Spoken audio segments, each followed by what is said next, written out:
Fala aí, galera do Se Ligou. Hoje vai ser o nosso primeiro vídeo do canal que vai falar sobre biologia. Então, sobre o que nós vamos falar? Sobre classificação dos seres vivos. Então, antes da gente falar das classificações, o que a gente precisa entender? O que algum elemento precisa ter para ser considerado um ser vivo? Nós dividimos de duas formas: seres vivos e elementos não vivos.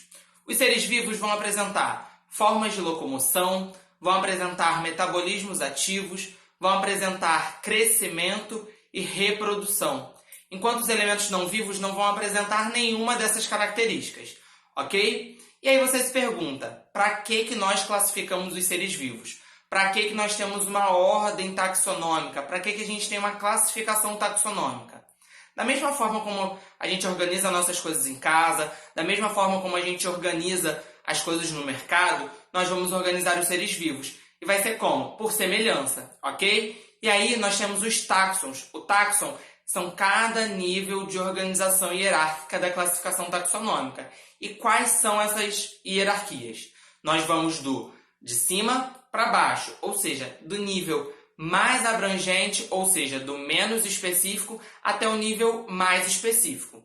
O maior nível, que é o primeiro, vai ser o menos específico, ou seja, o mais abrangente, que vai ser quem? O reino. Seguido de filo, classe, ordem, família, gênero e espécie.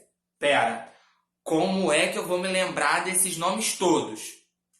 Eu tenho uma palavra: reficofage.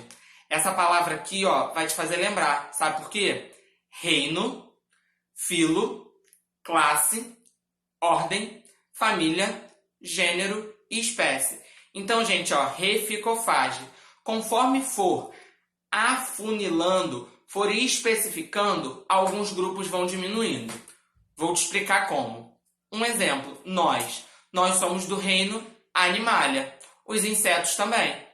E aí, é muito abrangente. Quando vai para filo, nós vamos para o filo Chordata. Eles vão para o filo Artrópoda. Então, a partir daí, nós já temos a nossa diferenciação.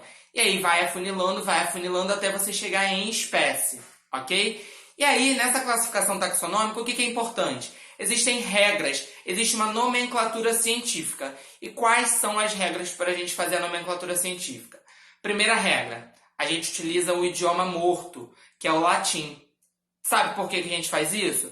Porque não vai ter alteração ortográfica. Igual teve, lembra? Que a gente perdeu algumas palavras, perderam um acento, perdeu o hífen. Se for um idioma morto, como o latim, não vai ter correção ortográfica e ele vai ser conhecido mundialmente, diferente de quando você utiliza um idioma específico, tá?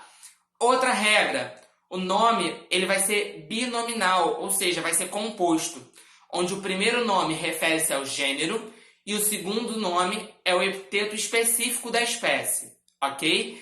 Esse binominal, como é que ele vai funcionar? O primeiro nome vai ser sempre com a primeira letra em maiúsculo e o segundo nome todo em minúsculo. Somente a primeira letra do primeiro nome que é em maiúsculo. De resto, todo ele em minúsculo. Qual outra regra nós temos? Esse nome tem que ser destacado. Como é que você vai fazer esse destaque? Se você estiver fazendo manuscrito, você vai sublinhar os dois nomes, ou caso você esteja digitando, você vai colocar em itálico, tá? Essas são as regras para você fazer uma nomenclatura científica. E aí, quais são as formas que nós temos? Quando a gente fala de reficofage, o principal que eu quero falar nessa aula de hoje, porque nas próximas a gente vai especificar, são quais são os 5 reinos que nós temos. E aí, quais são eles? Nós temos 5, Nós temos o reino Monera, nós temos o reino Protista, nós temos o reino Fungi, nós temos o reino Plantae e o Animalia. Quais são eles? Vou dar um exemplo para vocês entenderem.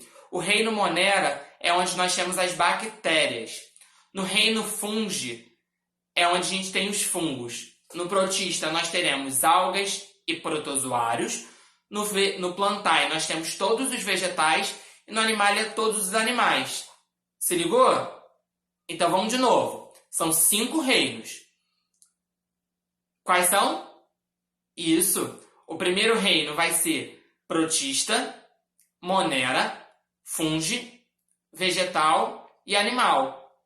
Mas ficou esquisito, né? Então vamos falar da forma científica. Monera, protista, fungi, plantae e animalia. Ok, gente? Então é isso. Não esqueçam de se inscrever no nosso canal, de curtir a nossa página do Instagram e nos acompanhar sempre. Tchau, tchau.